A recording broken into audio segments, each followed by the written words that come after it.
북미 관계는 빠르게 얼어붙을 것으로 보입니다.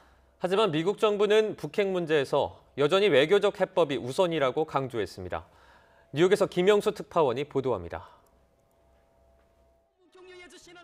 북한이 2달 넘게 도발을 하지 않고 트럼프 대통령도 자극적인 언행을 자제하자 워싱턴 정가에서는 북미 간 접촉설이 제기됐습니다. 틸러슨 국무장관도 지난 11일 북한과 두세 개 대화 채널을 가동하고 있으며 서로가 첫 대화를 할 때가 됐다고 말해 가능성을 더 키웠습니다. 일부 언론들은 북미가 공식 협상에 앞서 전초전 성격의 대화를 할 수 있다는 신호로 해석했습니다. 특히 트럼프 대통령이 아시아 순방 중 김정은과 친구가 될 수 있다고 말하고 중국의 대북 특사 파견도 큰 움직임이라고 평가하자 대화의 기대감은 더 높아졌습니다.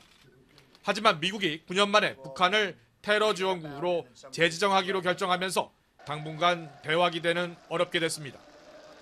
무엇보다 중국 특사의 방북이 이렇다 할 성과를 거두지 못한 것으로 전해지면서 극약 처방이 나왔다는 분석도 있습니다.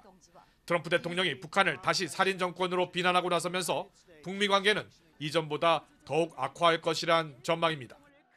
북한이 추가 도발에 나설 경우 북미 간 긴장은 더욱 고조될 수 있습니다.